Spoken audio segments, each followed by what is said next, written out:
Okay, this video is to just walk through when you're starting up the curling floor, when you have either of these two running. I'm going to do it with TC because that's how it's typically going to be set up. And TC is how it's going to be set up this fall. And basically, starting point, you want to have this uh, just cracked open, like about, a third of fully open. And then because you're going to be mixing the brine from curling into TC, it's best to have TC running. Um, doesn't really matter if AK is running or not. Um, you can either do that by changing the set point here or changing the schedule. And then once you have TC running, for this demonstration, I'm going to do it from within here.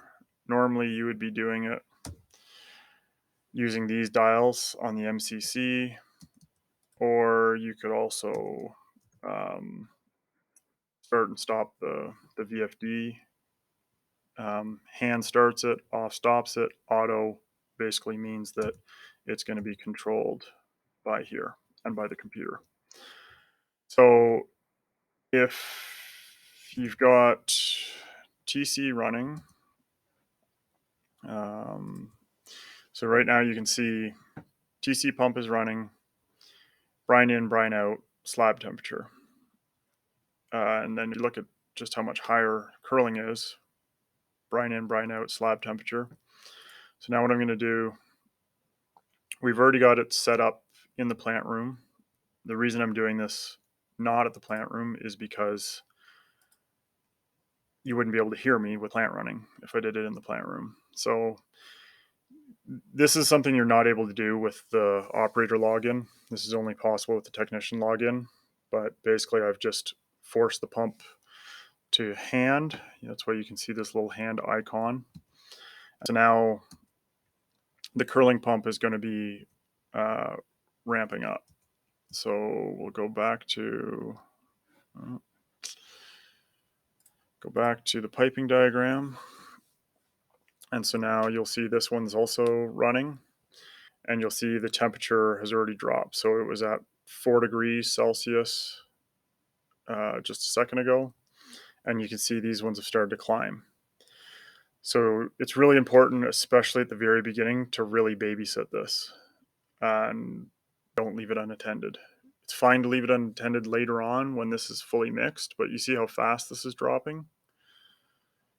And this is really the number you want to watch, because if this number gets too warm, you're going to melt the ice on TC, right? Like you can see you've got 17-degree brine coming back.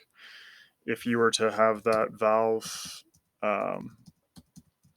too far open, that would be where you'd have a risk of mixing the brine too fast and melting TC ice. So,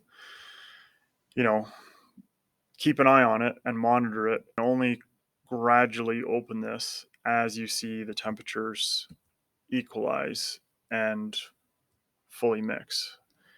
So you can see that's dropped pretty quickly. It's 4 degrees out now because it's basically 4 degrees coming out of the heat exchanger. As long as this number doesn't really go above 4 degrees, right? Like your slab temperature is 4 degrees right now. You want to make sure this number stays below whatever your slab temperature is. In preparation for this, you can start off having the slab much colder, but it's not really necessary. The big thing is just make sure your brine out never is higher than your slab temperature, and you should be fine.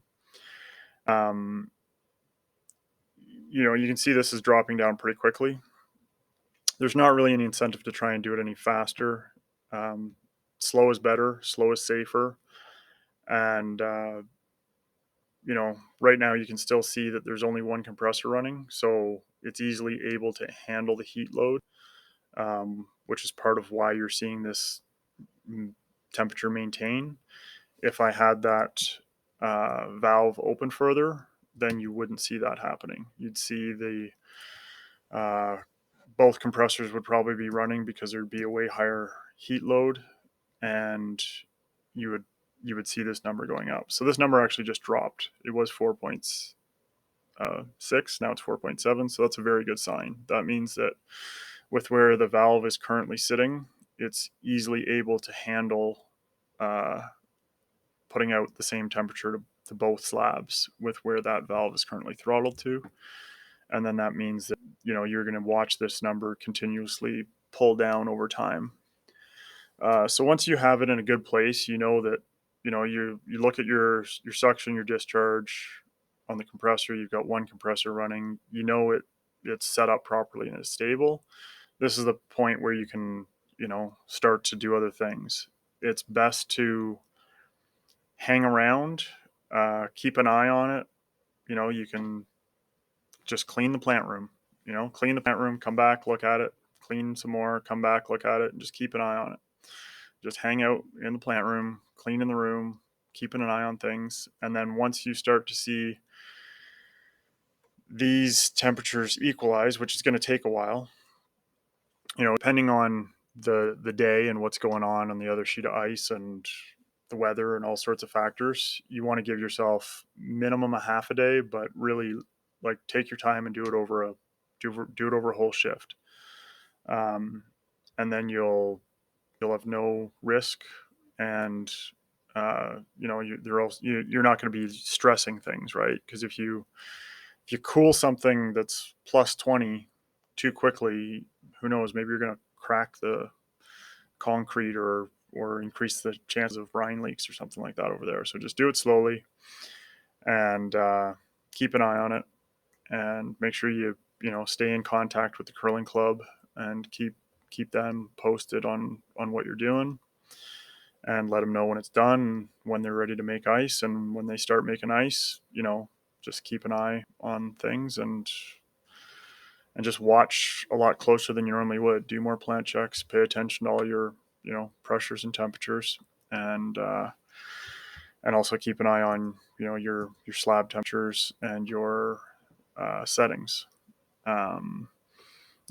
Leaving this at -7 isn't ideal overnight. You can leave it like that for a little while you start it up, but it's better to go in and change it in the, just put it to hockey set point in the calendar. So you'll see here that right now this cooling demand still says 0% for the curling. And that's because right now I haven't actually enabled the curling. And you can do that.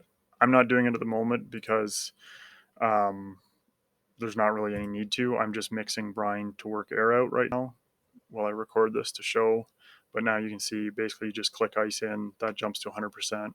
It's now going off this active set point. And so now it would actually try and maintain. If you, if you change it, make sure that you click the green to confirm and you actually see the cooling demand change. That's when you know that it's actually switched from ice in to ice out. But whatever you do on the pump is going to override what's saying in the schedule. So, if the VFD is on hand or the pump is on hand here, that's going to override what the computer's saying. So even if it doesn't say ice in or ice out, this is always going to override. And then just keep watching it. So I'm going to end the video there. Let me know what questions you have and we'll discuss. Maybe I'll just pause it and I'll come back to this in, half an hour or something. You can see the temperature difference.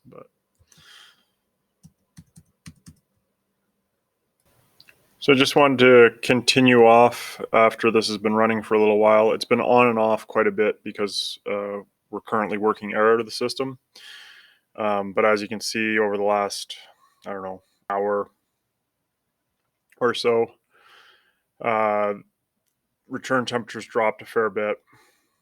the brine out to TC is still, good and below the slab temperature. You can see now both compressors are running. Suction pressure still good. Discharge pressure is fine. And really the reason both are running is because AK is currently calling to run as well.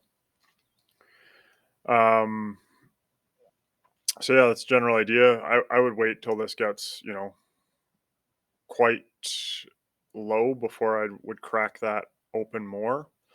Like once this is down, I would say wait till it even be down below zero. Once this is down below zero, then open it up, to 2/3 of the way open, and then once it's basically coming back pretty near as cold as it's going out, similar to the way that you see the other two floors, and you only have like a degree of difference.